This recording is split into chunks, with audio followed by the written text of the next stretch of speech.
এই যে হৃৎপিণ্ডটি, এটি হলো একটি নীল তিমি মাছের হৃৎপিণ্ড। নীল তিমি মাছ হলো জল এবং স্থল মিলিয়ে পৃথিবীতে বর্তমানে যত প্রাণী আছে তাদের মধ্যে সব থেকে বেশি ওজনযুক্ত, অর্থাৎ সব থেকে বৃহৎ প্রাণী, হাতির থেকেও বড়। হ্যাঁ, এবং এই যে হৃৎপিণ্ডটি দেখা যাচ্ছে এর ওজন বিজ্ঞানীদের মতে প্রায় 200 কেজি।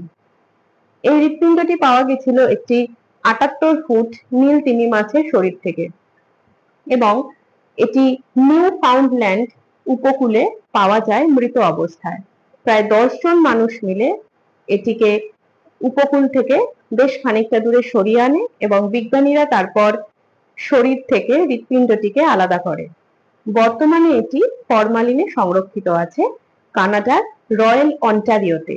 আমরা জানি ফরমালিন আমাদের অঙ্গ প্রত্যঙ্গ, দেহের কোষ কলা বিভিন্ন জিনিসকে সংরক্ষণে সাহায্য করে। এই নীল তিমি মাছের সংখ্যা বর্তমানে পৃথিবীতে প্রায় 10,000 থেকে 25,000-এর কিছু কাছাকাছি। তবে বিজ্ঞানীরা জানান যে একটা আশার আলো অবশ্যই পাওয়া গেছে, এই নীল তিমির সংখ্যা কিন্তু ধীরে ধীরে বাড়ছে।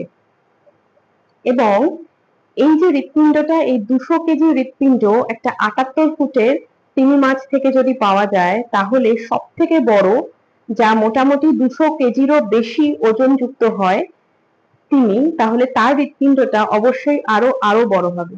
অবশ্যই এটা একটা বিস্ময়ের ব্যাপার।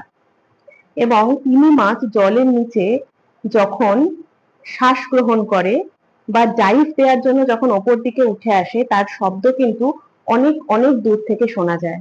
আর এরা যখন জলের নিচে থাকে তখন এদের হৃৎপিণ্ড প্রায় 2 থেকে 10 বারের কাছাকাছি স্পন্দিত হয়।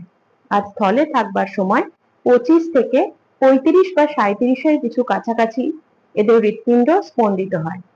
এই হলো নীল তিমির কথা। দেখা হচ্ছে পরের ভিডিওতে।